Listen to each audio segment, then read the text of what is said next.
Everybody has ideas. I'm sure in this room, we have ideas in our head right now. Some good, some maybe not so good. But what makes a good idea?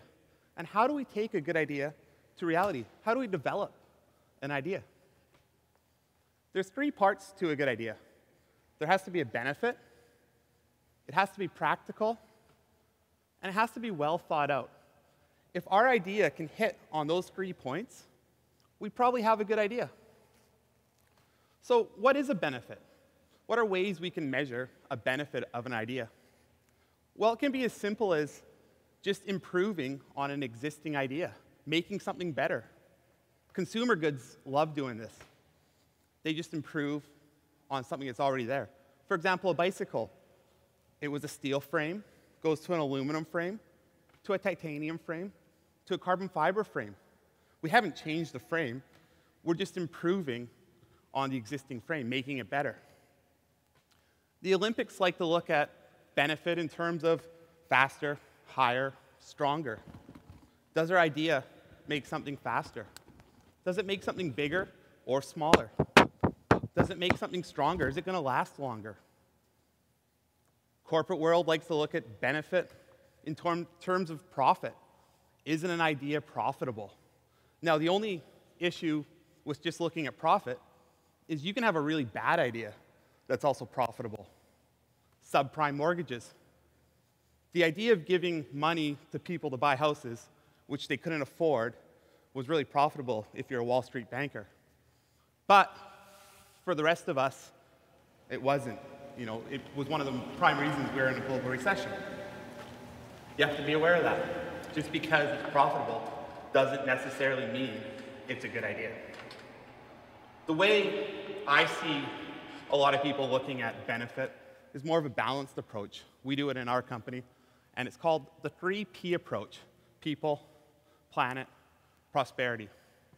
The idea is to have an idea that hits on all 3 of those: people, the community we work in, ourselves, our peers, our families, our town. Planet, are we improving the environment? Is it sustainable long term? Are we going to make the world a better place? And prosperity, is it profitable? The idea is to have an idea that hits on all 3 points, or at least 2 of the 3. But be aware, you have to add value. You can't have an idea that's really good for the environment and the people that live there, but costs everyone a lot of money. It won't succeed. People won't buy in to that idea. It's either got to make money or have a net neutral effect. It can't cost money. Once we've got a benefit, is it practical? Can we even do the idea? Is technology there to support our idea? Will technology make our idea obsolete? If your idea in your head right now is the next Walkman, it's not going to work. You guys missed the boat.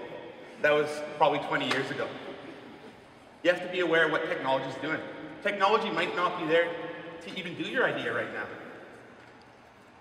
There was a guy by the name of Fred Smith in Memphis, Tennessee, back in the 60s, and he was seeing what IBM was doing and similar computer companies.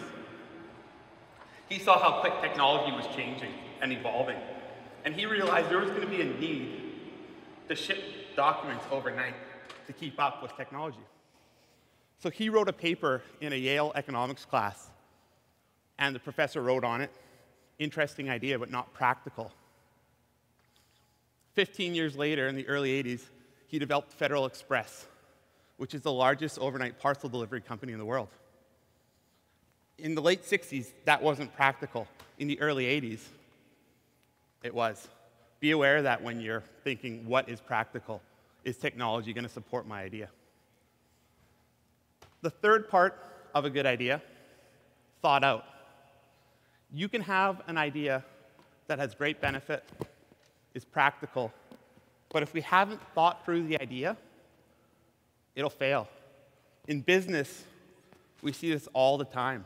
Great ideas, very doable, but not well thought out, and they fail. They die on the vine.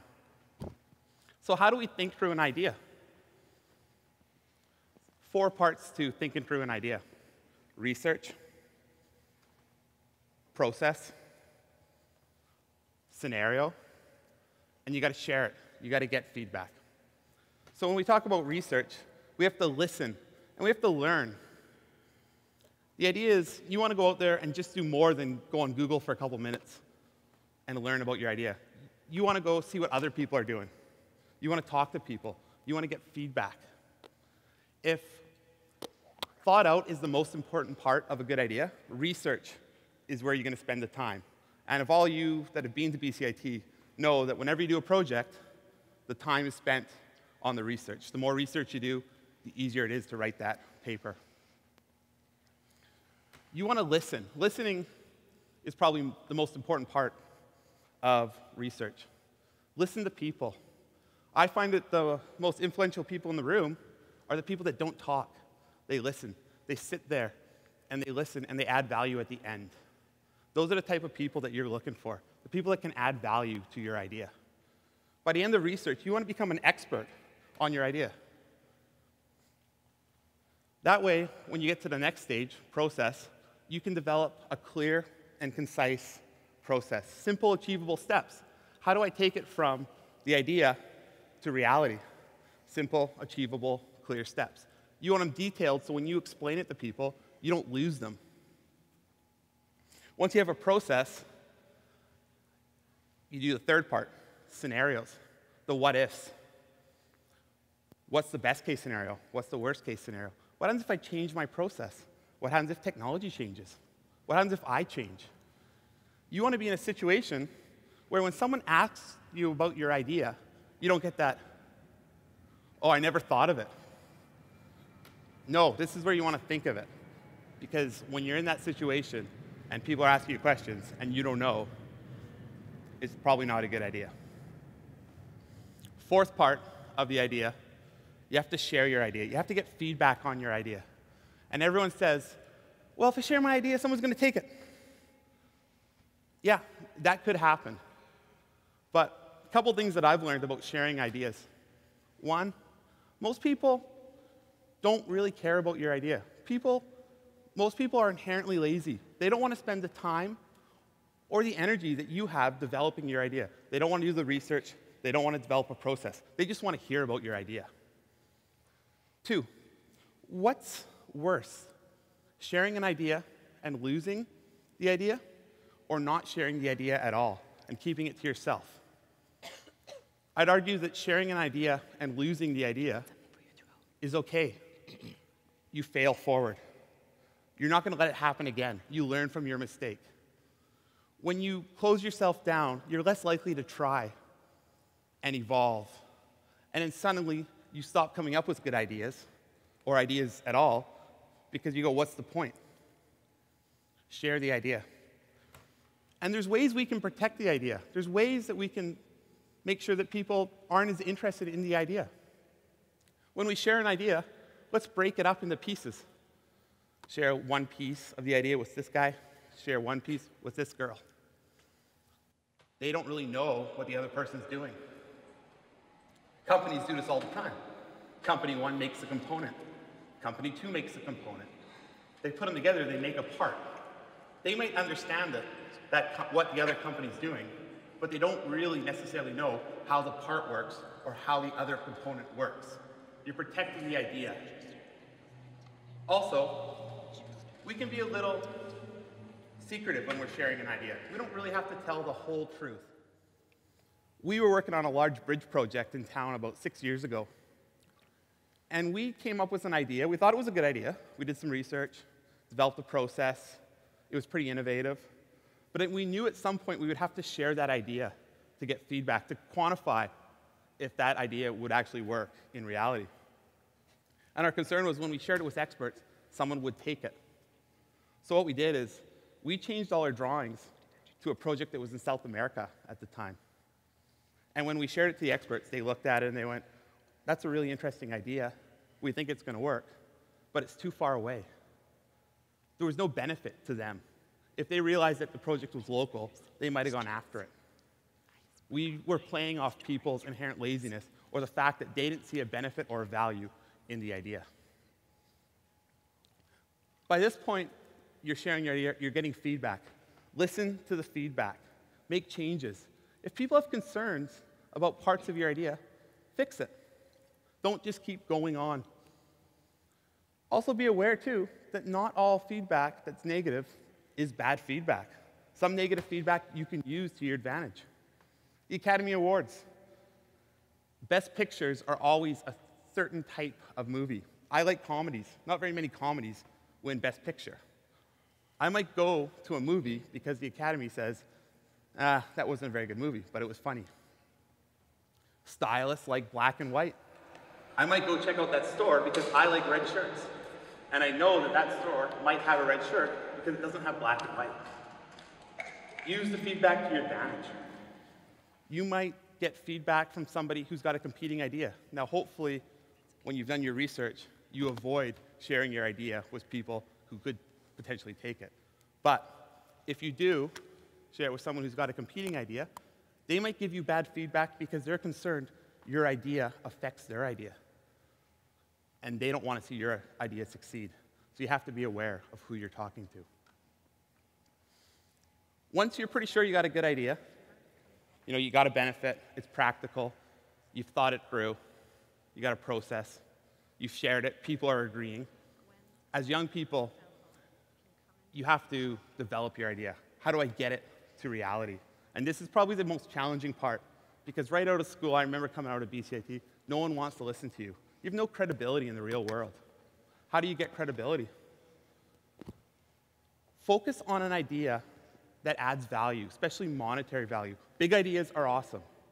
We like big ideas, but we want to sell the idea. And people can relate to money. People have a tough time relating to the awesome idea for the environment, but it's going to benefit our grandkids. It's too far away. When you're starting, start small. It's easier to start small, go big. If you have that big idea, cherish it, but take a piece of that idea and develop from that small piece. I remember I got out of BCIT and I got into our shop and I looked around and it was all old equipment, all old procedures, all old personnel. And I thought, I can change everything. That was week one, I could change everyone. And so I went into the boss and I said, this is what we should do. We should put all new equipment, automate, new procedures, what I learned in school, and put robotics in, remove all the people. Within 2 seconds, I think I was asked the question, and I had that look. I didn't think it through. I didn't have a process. Well, I had a process, but it wasn't very good. I hadn't done any research, and I hadn't bounced my idea off anybody. It failed. But I went back, and I looked at one little saw we had in the corner, and I said, we can fix this. So I did some research. We developed a process, both how long it was going to take and how much it was going to cost. Talked to people who are running similar equipment. 6 months later, that became the most profitable piece in our shop. It was safer. It had new technology. It was safer for the operator. It was cleaner for the environment. It didn't use the old sulfur-based cutting fluid. And it was profitable. It was the fastest piece. Small idea. Once you have a successful idea, you can build on it. So you take that small idea and you build bigger, and you build bigger, and you build bigger. And I look back now to that project and how hard it was. And now I look at the projects that we take on now and how big they are. And sooner or later, you get to that big idea. So ask yourself, if you have that idea in your head right now, does it have a benefit? Is it practical? Can you or have you thought it through? Share it. And if it's a good idea, I challenge you to develop it and make the world that we live in a better place. Thank you.